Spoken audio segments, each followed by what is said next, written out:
আসসালামু আলাইকুম। সংবাদে আপনাদের সবাইকে স্বাগত জানাচ্ছি। আমি ফিরোজ তোহা। শুরুতেই সংবাদ শিরোনাম। বাংলাদেশের সর্বশেষ গুরুত্বপূর্ণ আপডেট সংবাদে আপনাকে স্বাগত। শুরুতেই সংবাদ শিরোনাম, পরে বিস্তারিত।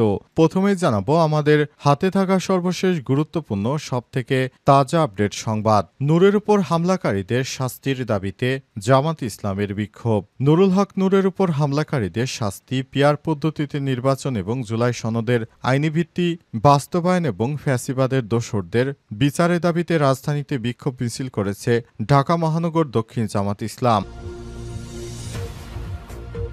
এরপর জানাবো গোয়ালন্দে নুরুল হকের মরদেহ পুড়িয়ে দেওয়ার ঘটনায় অন্তর্বর্তীকালীন সরকারের বিবৃতি। আজ এক বিবৃতিতে সরকার এই ঘটনাকে অমানবিক, ঘৃণ্য বলে উল্লেখ করেছেন। এদিকে ঢাকা জজ কোর্টে সাংবাদিকদের উপর হামলায় ইসলামী আন্দোলনের নিন্দা। ঢাকা মহানগর হাকিম হাসিবুল্লাহ পিয়াসের এজলাসে সময় টিভির সাংবাদিক আসিফ মোহাম্মদ সিয়ামের উপর কয়েকজন আইনজীবী প্রকাশ্যে হামলার ঘটনায় নিন্দা ও প্রতিবাদ জানিয়েছে ইসলামী আন্দোলন বাংলাদেশ। এবারে জানাবো দেশে মাথাপিছু আয় বেড়ে $2,593। দেশে মাথাপিছু আয় $42 বেড়ে $2,593 দাঁড়িয়েছে। বিশ্বব্যাংকের হালনাগাদ প্রতিবেদনে তথ্য উঠে এসেছে। বিশ্বব্যাংকের সর্বশেষ তথ্য অনুযায়ী বর্তমানে এশিয়ার 20টি গরিব দেশের তালিকায় মাথাপিছু আয়ে শীর্ষে আছে জর্ডান। দেশটির মাথাপিছু আয় $4,618 মার্কিন। অন্যদিকে $2,593 মাথাপিছু আয় নিয়ে এশিয়ার 20টি দরিদ্র দেশের তালিকায় 12তম স্থানে রয়েছে বাংলাদেশ। তবে বিগত আওয়ামী লীগের সময়ে বাংলাদেশের মাথাপিছু আয় $3,000 দেখানো হতো বলে জানিয়েছে গণমাধ্যম। এবারে জানাবো লুট হওয়া অস্ত্র উদ্ধারে পুরস্কারের ঘোষণা পুলিশের। ছাত্র জনতার গণ অভ্যুত্থানের পরপরই রাজধানী ঢাকাসহ দেশের বিভিন্ন থানায় হামলা চালিয়ে লুট করা অস্ত্র ও গুলি উদ্ধারে আর্থিক পুরস্কারের ঘোষণা দিয়েছে বাংলাদেশ পুলিশ। আজ এক বিজ্ঞপ্তিতে এই তথ্য জানিয়েছে পুলিশ সদর দপ্তর। এবং সর্বশেষ জানাবো গুরুত্ব হারিয়েছে রোহিঙ্গা সংকট, রাখাইনে মানবিক করিডর চায়নি জাতিসংঘ, বললেন টম অ্যান্ড্রুস।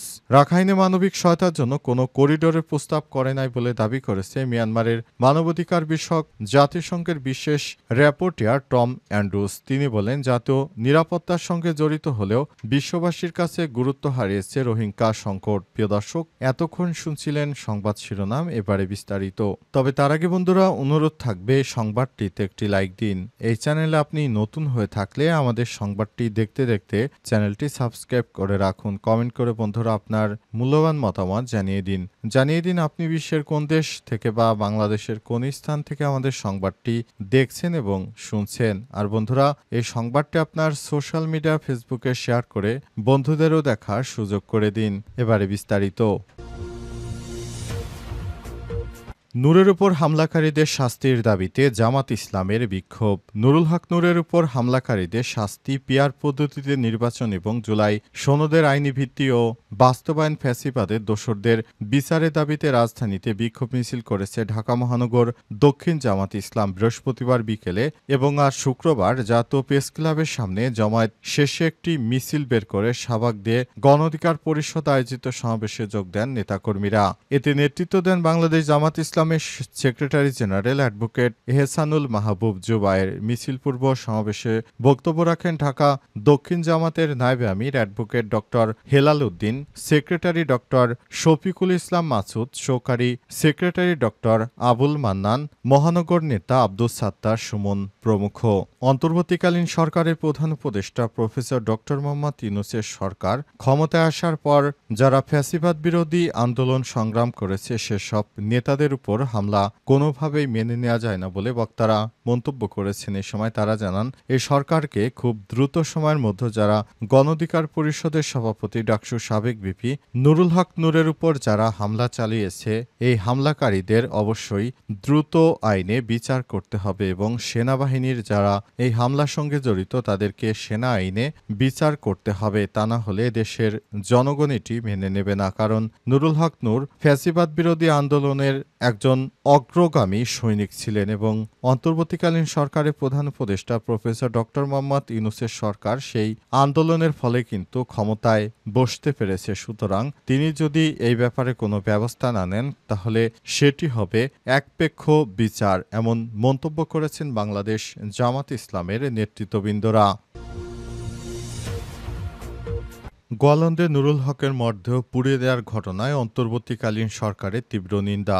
গোয়ালন্দে নুরুল হক ওরফে নুরা পাগলার মরদেহ পুড়িয়ে দেওয়ার ঘটনায় তীব্র নিন্দা জানিয়েছে অন্তর্বর্তীকালীন সরকার। শুক্রবার ৫ই সেপ্টেম্বর এক বিবৃতিতে সরকার এই ঘটনাকে অমানবিক ঘৃণ্য বলে উল্লেখ করেছেন। বিবৃতিতে বলা হয়, গোয়ালন্দে নুরুল হক নূরের কবর অবমাননা এবং মরদেহ পুড়িয়ে দেওয়া আমাদের মূল্যবোধ, আইন, ন্যায়ভিত্তিক সভ্য সমাজে চরম অবমাননা। এই ধরনের বর্বরতা কোনোভাবেই সহ্য করা হবে না।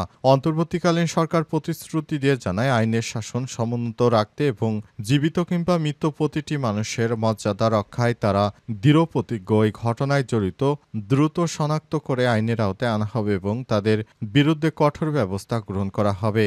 বিবৃতিতে আরও বলা হয়েছে, কোনো ব্যক্তি বা গোষ্ঠী জবাবদিহিতার ঊর্ধ্বে নয়। এই জঘন্য অপরাধে দায়ী তাদের কর্মের পরিণতি ভোগ করতে হবে। তাৎক্ষণিক কঠোর আইনি ব্যবস্থা নেওয়া হবে। একই সঙ্গে সরকার সকল নাগরিককে ঘৃণা ও সহিংসতা প্রত্যাখ্যান করে মর্যাদা, ন্যায় বিচার এবং মানবাধিকারের পক্ষে ঐক্যবদ্ধ থাকার আহ্বান জানিয়েছেন তিনি। এ সময় অন্তর্বর্তীকালীন সরকারের প্রধান উপদেষ্টা আরও জানিয়েছেন, দেশজুড়ে কেউ যদি অরাজক পরিস্থিতি তৈরির চেষ্টা করে তাহলে অন্তর্বর্তীকালীন সরকার সেই নাশকতাকারীদের বিরুদ্ধে সর্বাত্মক শাস্তিমূলক ব্যবস্থা গ্রহণ করবে। ঢাকা জজ কোর্টে সাংবাদিকদের উপর হামলায় ইসলামী আন্দোলনের নিন্দা। ঢাকা মহানগর হাকিম হাসিব উল্লাহ পিয়াসের এজলাসে সময় টিভির সাংবাদিক আসিফ মোহাম্মদ সিয়ামের উপর কয়েকজন আইনজীবী প্রকাশ্যে হামলার ঘটনায় নিন্দা ও প্রতিবাদ জানিয়েছে ইসলামী আন্দোলন বাংলাদেশ। শুক্রবার এক বিবৃতিতে দলটির কেন্দ্রীয় প্রচার ও দাওয়া সম্পাদক মাওলানা শেখ ফজলুল করিম মারুফ এই প্রতিবাদ জানিয়েছেন। বিবৃতিতে ফজলুল করিম মারুফ বলেন, কয়েকজন আইনজীবী প্রকাশ্যে হামলায় গণমাধ্যমের স্বাধীনতা এবং সংবাদ সংগ্রহের সাংবিধানিক অধিকারের উপর সরাসরি আঘাত বলে মনে করে ইসলামী আন্দোলন। আদালত প্রাঙ্গণের মতো সংবেদনশীল ও মর্যাদাপূর্ণ স্থানে দায়িত্ব পালনরত সাংবাদিকদের উপর এই ধরনের হামলা আদালতের ভাবমূর্তি ও স্বাধীন সাংবাদিকতার পরিবেশকে মারাত্মকভাবে ক্ষতিগ্রস্ত করে। এটি পুরো সাংবাদিক সমাজকে ভীত সন্ত্রস্ত করার একটি পরিকল্পিত অপচেষ্টা বলে আমরা মনে করি। বিবৃতিতে একই সঙ্গে অবিলম্বে হামলাকারীদের চিহ্নিত করে দ্রুত আইনের আওতায় আনা এবং দোষীদের দৃষ্টান্তমূলক শাস্তি নিশ্চিত করার দাবি জানিয়েছে ইসলামী আন্দোলন মিডিয়া সেলের প্রধান এবং দলের প্রচার ও দাওয়া সম্পাদক মাওলানা শেখ ফজলুল করিম মারুফ। আরও বলেছেন, আমরা আদালত প্রশাসন, আইন শৃঙ্খলা রক্ষাকারী বাহিনী ও সংশ্লিষ্ট কর্তৃপক্ষকে স্পষ্টভাবে জানাতে চাই, সাংবাদিকদের নিরাপত্তা রক্ষা এবং আদালতে অবাধ সংবাদ সংগ্রহের পরিবেশ নিশ্চিত করা জরুরি। সাংবিধানিক দায়িত্ব আদালতে সংবাদকর্মীদের নিরাপত্তা ও স্বাধীনভাবে দায়িত্ব পালনের অধিকার নিশ্চিত করতে হবে এবং দোষীদের দৃষ্টান্তমূলক শাস্তি নিশ্চিত করতে হবে। দেশে মাথাপিছু আয় বেড়ে $2,593। দেশে মাথাপিছু আয় $42 বেড়ে $2,593 দাঁড়িয়েছে। বিশ্বব্যাংকের হালনাগাদ প্রতিবেদনে এই তথ্য উঠে এসেছে। বিশ্বব্যাংকের সর্বশেষ তথ্য অনুযায়ী বর্তমানে এশিয়ার 20টি গরিব দেশের তালিকার মাথাপিছু আয় শীর্ষে আছে জর্ডান।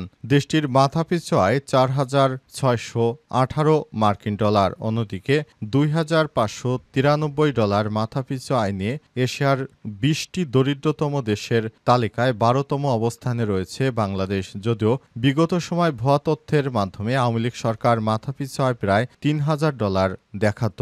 আন্তর্জাতিক আর্থিক সংস্থাটির হালনাগাদ প্রতিবেদন অনুযায়ী বর্তমান প্রতিবেশী ভারতের মাথাপিছু আয় বাংলাদেশের চেয়ে মাত্র $100 বেশি। এছাড়াও শ্রীলঙ্কার মাথাপিছু আয় বাংলাদেশের তুলনায় প্রায় $2,000 বেশি।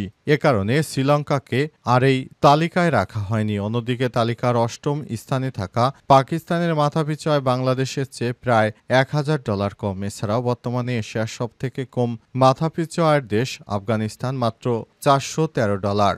আফগানিস্তান হচ্ছে সবথেকে দরিদ্রতম রাষ্ট্র। তাদের মাথাপিছু আয় সবথেকে কম। দরিদ্র গ্রাস করছে এই দেশটিকে। যুদ্ধবিধ্বস্ত আফগানিস্তানের বর্তমান অবস্থা খুবই খারাপ। দেশটি আর অর্থনৈতিকভাবে ঘুরে দাঁড়াতে পারেনি।